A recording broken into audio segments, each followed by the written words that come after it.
baalchaa saafuu akkamitti sodaanna nuti. Maal kana waan kana caalu baay'ee dhaqee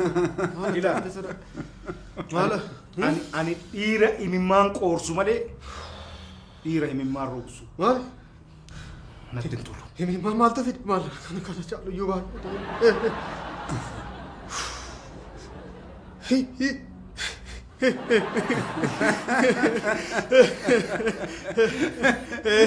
Ergo. Nannaqa.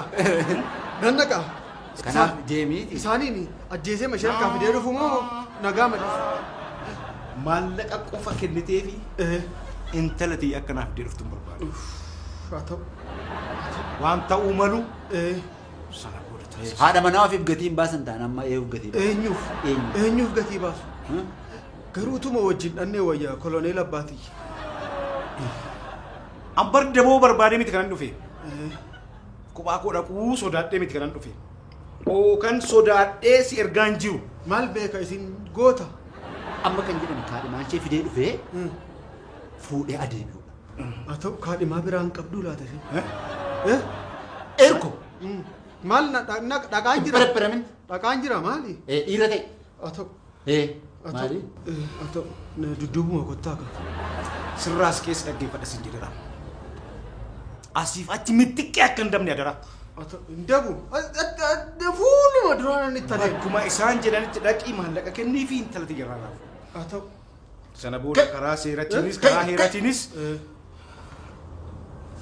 waan godhunatu beeka. Haa ta'u namni na hordofu hin jiru reesin keessa.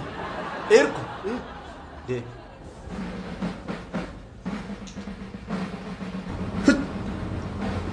Koloneel Abbaatiyya ergama isin natti laattan fudhadhee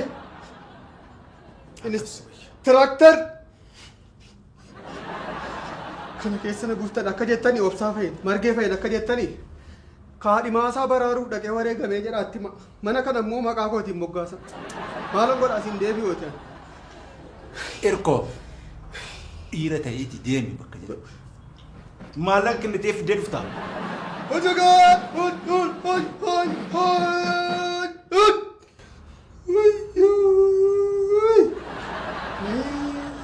Ergo.